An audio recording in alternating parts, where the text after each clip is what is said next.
Narayaneeyam ദശകം 81 നരകാസുരമുക്തിയും സുഭദ്രാഹരണവും.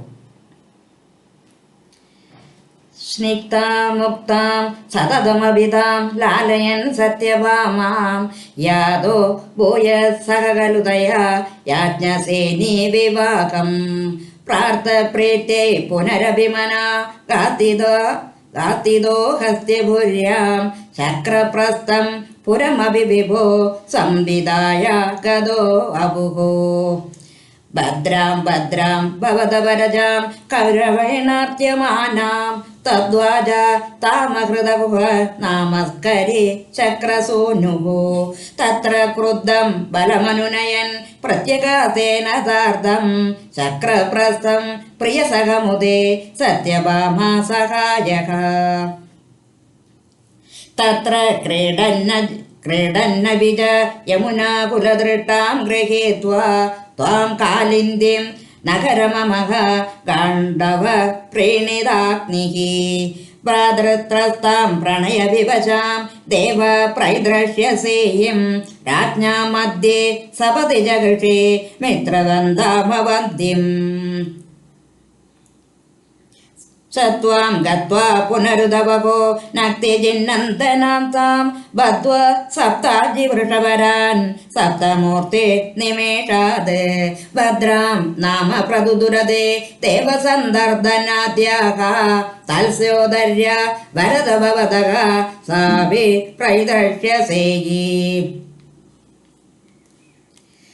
പാർത്ഥാദ്രൈരപ്യകൃതലവനം തോയമാത്രാവിലക്ഷ്യം ലക്ഷം ചിത്വാ ശബരമവ്യതഃ ലക്ഷ്മണാം മദ്രകന്യാം അഷ്ടാവേപം തപസമഭവൻ വല്ലഭ സത്രമധ്യേ ശുശ്രോതത്വം സുരപതിഗിര ഭൗമദുശ്ചേട്ടിതാനി നാദായാദം ഭക്ഷിപ്രവരമതിരൂഢത്വമഘമോ വഹന്നംഗേ ഭാമാം ഉപവനമിവരാതിഭവനം വിബിന്ദൻ ദുർഗാണി ത്രുടിതകൃതനാ ശ്രോണിതരസൈഃ പുരം താവത് Prague ജ്യോതിഷമകൃത Sonitapuram.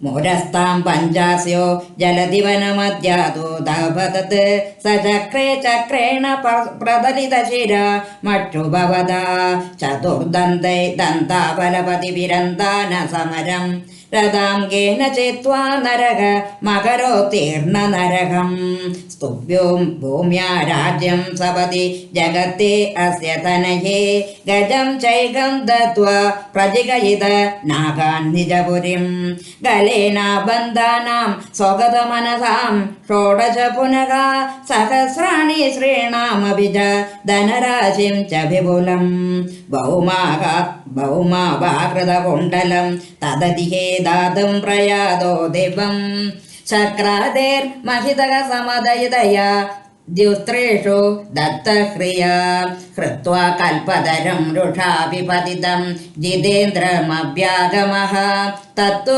ശ്രീമദദോഷ ഈദൃശയതി ദേഖ്യാതു may വ്യാഖ്യതാഃ.